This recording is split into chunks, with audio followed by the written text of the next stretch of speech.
નમસ્કાર, હું વિદ્યાર્થી નેતા નિખિલ ભોજાણી। આજ રોજ પડધરી ખાતે આવેલ સરકારી આઈટીઆઈમાં જે 2013-2014માં બનેલી છે, બરાબર, 15/8/2014ના રોજ આઈટીઆઈનું ઉદ્ઘાટન થયેલું હતું। આજે આ આઈટીઆઈમાં બીમ કોલમમાં તિરાડો પડી ગઈ છે મોટી મોટી, અને આ બિલ્ડિંગ વાપરવા લાયક નથી, ભયંકર છે તેવા બોર્ડ લાગેલા છે। આઈટીઆઈ બંધ થઈ ગયેલ છે, વિદ્યાર્થીઓનો અભ્યાસ ઓનલાઈન ચાલે છે। હવે આ સરકારી આઈટીઆઈમાં ગમે એ કોર્સ હોય એ થિયરિકલ હોય છે અને સાથે પ્રેક્ટિકલ હોય છે, પ્રેક્ટિકલ મહત્વનું ગણાય છે। આજરોજ આ આઈટીઆઈને બંધ કરી દેવામાં આવેલ છે।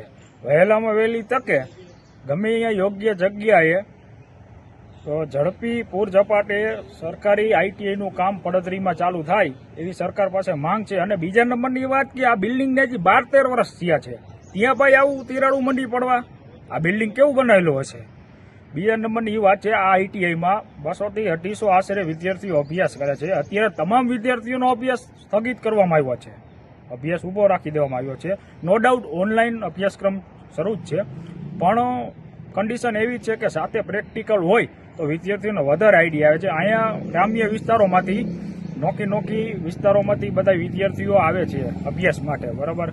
સ્વાભાવિક જ છે, બધા નોખા વિષય, નોખા વાયરમેન છે, વેલ્ડર છે, ફિટર છે, તેવા નોખા કોપા છે, તેવા નોખા અંદર કોર્સો ચાલુ છે। તો કોઈ એવી સ્થાનિક પડધરીમાં જગ્યા મળે તો સાહેબોનું કહેવું છે કે પડધરી સ્થાનિકમાં જગ્યા એવી મળે, શેડ મળે તો ત્યાં અમે શિફ્ટ કરી દઈ, બધું ત્યાં અમે શરૂ કરી દઈ। તેવી ક્યાંય જગ્યા હોય તો ત્યાં પણ શરૂ થઈ શકે છે।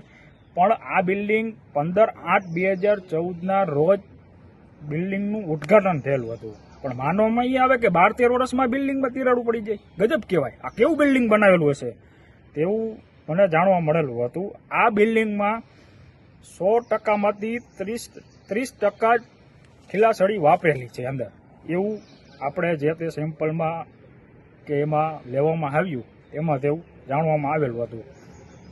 આભાર।